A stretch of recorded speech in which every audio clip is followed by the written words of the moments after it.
introduce Brady Millican, who is a past president and also a parent of 2 campers that have came for a camp for the last 7 years.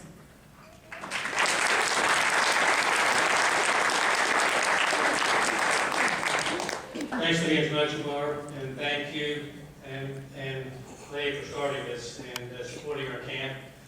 Typically, I'm talking to a lot of the Lions clubs throughout Florida.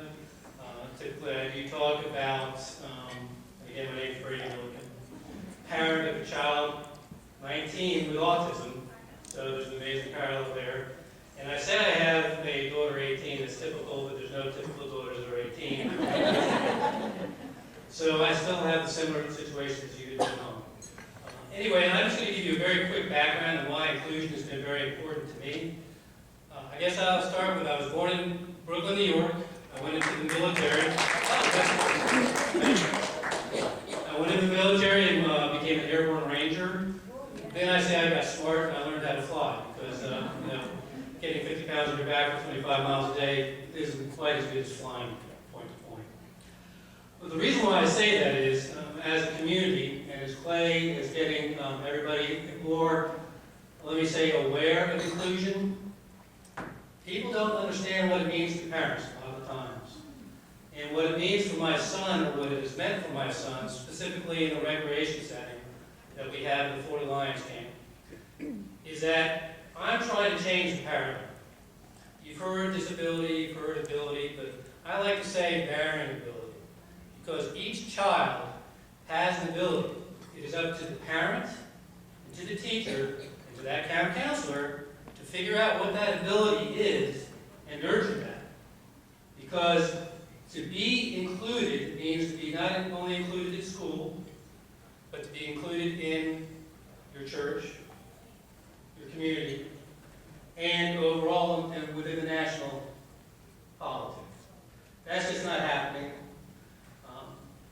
It's happening, I should say, I don't want to do such a broad stroke, but it takes parents fighting to get their child included both in school as well as to have them go to a camp that is not segregated. And I use that word typically when I talk to school settings, because when I was in the military, I fought for freedoms, fought for people to not be segregated in society. And when I found my son, here's how you're going to stage 3. And the first thing they want to do is segregate him, put him in a classroom away from typical children. First thing I said was, let me get this straight. Autism, you have a social and a communication disorder.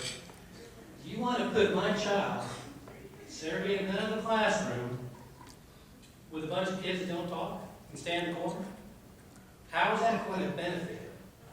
I know there's some educators in this room, so don't take offense when I say it, but educators are getting better, but they are under a lot of pressure. You have to understand that. Because having a child with autism, or medically fragile, or a lot of these other children with young adults with varying abilities, takes a lot out of them. And no matter how many accommodations and modifications you can do in a schoolroom, it's very hard to support the teacher to do this. But it's very important, because not only does the typical child, like you said, but the child with varying abilities, they both get something wonderful out of being included and in the same space together. They learn from each other. So now I'm going to shift gears to the Florida Lions camp, and why I say it's been a great choice for you to support them. They have counselors from 19 different countries that come in every year. We are accredited, and one of the first things a parent worries about is their child will be safe. Well, accreditation means a lot, and to me, that your child will be safe. But having counselors from all sorts of different countries, their enthusiasm just to being about the United States in the summertime in Florida is amazing. That enthusiasm rubs off on all these children. And I would invite you up to camp, and Barb's probably going to kill me for saying this, but on Sunday when camp's in session, if you would come up there on intake day, and you look at all these children, they look like the new ones, because we do have a lot of people that repeat and come back. They look like deer in headlights. They are scared to death. They're crying, but that can be separation anxiety or whatever you want to call it. But then you come back to the time on a Wednesday when they're out in the bonfire on the point, singing camp songs, doing things that all the typical campers would do at an overnight camp setting. That is what's so unique about this camp. They do arts and crafts, they go canoeing, they go on nature walks. And arts and crafts, believe it or not, is where my son Ian found his bearing ability. He's very artistic, and we've actually started his own business.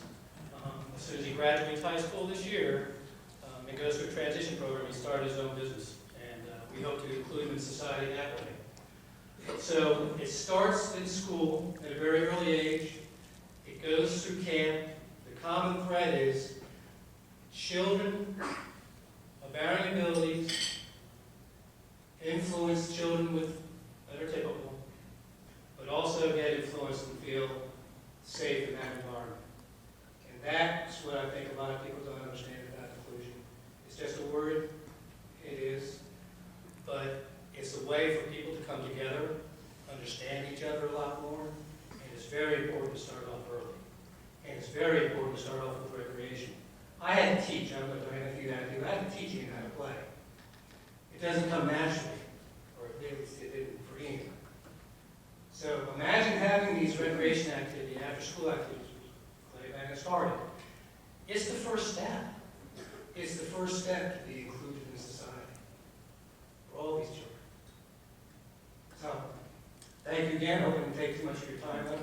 And thank you so much for the opportunity.